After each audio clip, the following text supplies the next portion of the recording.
In northwestern North Dakota. The Highway Patrol says the victim was driving a semi and then hit the back of another rig that was stopped in a construction zone yesterday morning. Troopers have not yet released the victim's name, but say he is a 42-year-old with life-threatening injuries. Also new this morning, a crash at a roundabout on the north side of West Fargo. It took out a small tree early this morning. It happened just before 1 a.m. at 9th Street and 12th Avenue Northeast. It looks like the driver went right through the middle of that roundabout. Now, we do have a call into police asking about this to see if there's any injuries or charges. North Dakota Attorney General Drew Wrigley and Fargo Police Chief Dave Zabolski are holding a news conference later this morning to discuss surveillance and body cam footage from that deadly July 14th ambush shooting that claimed the life of Officer Jake Wallin and injured 2 other officers and a bystander. The news conference is scheduled for 10:30 this morning at Fargo City Hall. You can watch it right here on Valley News Live. It will also be live streamed on our website as well as our Facebook page. Just about 6:50 on our Thursday morning. Let's get a check of your forecast on this First Alert Weather Day. Good morning, Lisa. Good morning. That's right. We're talking about wildfire smoke making its way back into the valley. That's going to be our biggest concern here for today, affecting us, especially in our eastern viewing area. It's also cooling down today. We're seeing temperatures that are a little more comfortable, not as hot as what we've seen earlier this week, but it doesn't last. The heat returns for the weekend, so be ready not just for heat, but humidity coming our way. But again, we do have some air quality concerns. We've got an air quality alert in Minnesota. Of course, North Dakota does not issue those alerts, so that doesn't mean we're not going to experience smoke in North Dakota today as well. So we're talking about air that's going to be unhealthy in a lot of instances as that plume of smoke moves in with that change in our weather. The system that brought us the rain showers yesterday, it's moving eastward. We have a few clouds still working their way through, and the wind out of the northwest helping to drive down that smoke here into the valley. Here's a look outside right now. You can see it looks smoky, starting to look more smoky in the Fargo-Moorhead area as that sun is coming up. We've got 58 degrees for your current temperature. It's 55 in Grand Forks, 50s throughout the valley, so a nice comfortable start to the morning. It's 57 in Bemidji and 51 in Devil's Lake right now. And we do warm up, getting back into the 70s for this afternoon. For places like Fargo, we're looking at upper 70s. Some of us in the northeast more into the low 70s, but everybody in that range. Mostly sunny skies, but again, that comes with the smoke that sun is going to try to shine through as well. Wind is out of the northwest, and it's going to gradually ease up. There are places with gusts into the 20s this morning still. So again, that system still having some influence on our weather here for today. The biggest issue will be the smoke factor for us. Good news is we get a south wind kicking in for tomorrow. So what's going to happen with that is it's going to drive in some heat, but it's also going to hopefully clear out the air a little bit for Friday. We're going to see a high temperature Friday of 90 degrees, even hotter for Saturday. And it's not just heat, it's humidity too. So it could feel closer to 100 on Saturday when we factor that in. So want to use some precaution if you're going to be out and about this weekend. And next chance for rain and thunder comes Sunday and into Monday. And maybe not 90 next week, but we'll be very close to kick off the week with temperatures slowly sliding as the week goes on.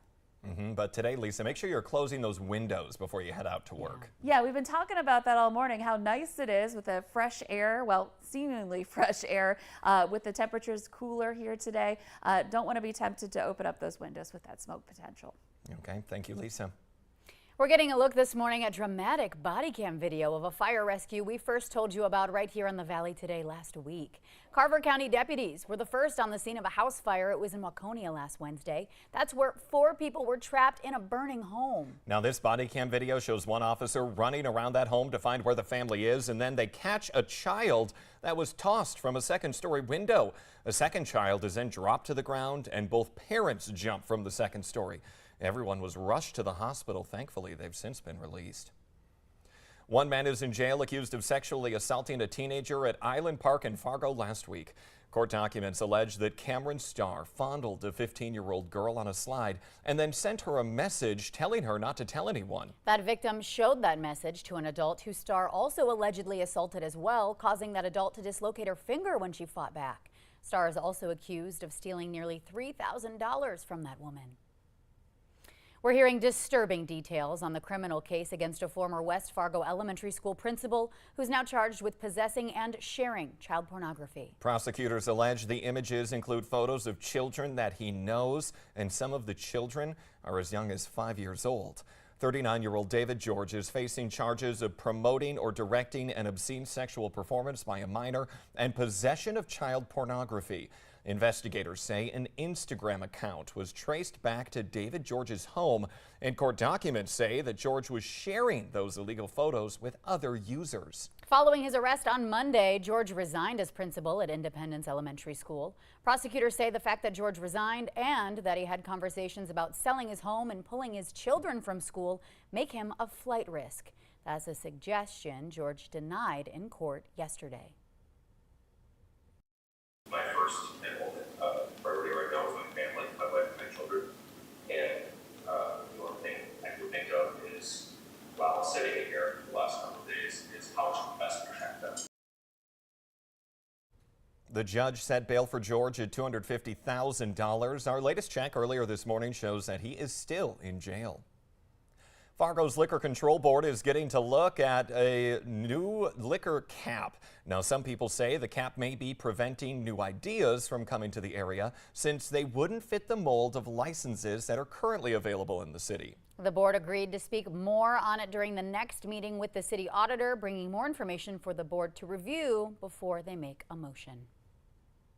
Heading back to school can be stressful for children, especially if they found the previous school year to already be challenging. Danya Backus has details on resources to help parents address those concerns before they turn into bigger problems. Fifth grader Sophia Schmidt has been dealing with anxiety since she was in kindergarten. Her mother, Megan, says it started affecting her behavior. Retreating from activities that she's always loved to do. Wanting to stay closer to myself and my husband. They say therapy helped address it, but once the pandemic hit, Sophia's fears of getting sick made it difficult for her to return to school. Even now, she feels anxious starting a new school year. What are some of the things that kind of worry you or make you a little nervous about going back to school? Meeting new people, and also if my teacher's nice. According to a new survey, 71% of parents say something made the previous school year challenging for their child. Parents identified safety concerns, academics, bullying, and mental health concerns, as well as social connection, as the top concerns that they saw their kids struggling with. Dr. Whitney Ragland Bignall is a pediatric psychologist and associate clinical director for On Our Sleeves, a movement for children's mental health. We have to start having conversations and start to see what they're thinking and feeling, how they thought last year went. To help facilitate those discussions, On Your Sleeves has created resources for parents, which include conversation starters. Megan and Sophia say they've helped. I don't always know the right questions to get to the root. Some suitable questions to ask to try to get there has been very, very helpful. It helps a lot because I feel like I can get it off my mind and help me not worry. And feel less stress with the anticipation of the new school year. Danya Backus, CBS News, Los Angeles. Experts say parents should continue to check in with their child throughout the school year and problem solve as a family with that teacher to address any issues that happen to arise. And speaking of back to school, going to be a busy day in and around MSUM. Freshmen are moving in on campus in just a couple of hours. The Valley Today's Zachary Wyand joining us live from the Moorhead campus with more on what families can expect. Good morning, Zachary. Good morning, Jordan and Ashlyn. That's right. It's pretty quiet here right now, but in only a couple of hours here, there will be lots of people here, lots of families moving into the dorms. So today is MSUM Move-In and Stay Day, and that starts at 9 a.m. and will be running until 3 p.m. The Dragon Moving Crew, which includes staff, faculty, alum, and also new president Tim Downs, will be on campus here to help students move into the dorms, such as some of the dorms that you see behind me here. A few things to remember when you are coming to campus today. Make sure you have that Dragon ID. If you do not have your Dragon ID yet, though, you could go over to the library and go to the help desk and get that. Also, you are going to want to make sure to park in the closest dorm, or the closest parking lot to your dorm, and have those that are with you, whether that be your friends or your family, help you unload while you go in and check in with the RA at the front desk. Once your car is unloaded, though, make sure to move it out, move it to the designated lot so others could access the loading areas. If you're not sure where your designated parking space is or your designated parking lot is, you could actually find a map on the MSUM website that shows the different lots of parking based off of your dorm. And also there's other information, just movement information on there as well. After you're all done with that, you have the whole weekend to get settled in, enjoy some of the Welcome Week activities, maybe go around the Fargo-Moorhead area and check it out. But classes start right away on Monday, so make sure you're ready for those.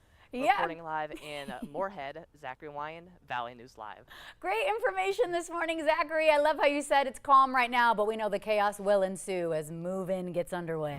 Yeah, stressful for a lot of people. I'm sure there'll be lots of chaos here later. We all remember it too well, whether we want to or not. Anyway, Zachary reporting at MSUM. Thank you. Well, hi, everyone. We only have about 20 seconds left, so we're going to end it on a goat. You look at that. Check out this guy. He's the talk of the town. In Anoka County, Minnesota, sheriff's deputies got a call about an animal wandering around Ham Lake yesterday, and they took him into custody. Yeah, they say he went right into the back seat of the squad, and then they drove him on. Hopefully his mugshot was easy to get. We're ending the show now. Goodbye, everybody. Yeah, see ya. See you later.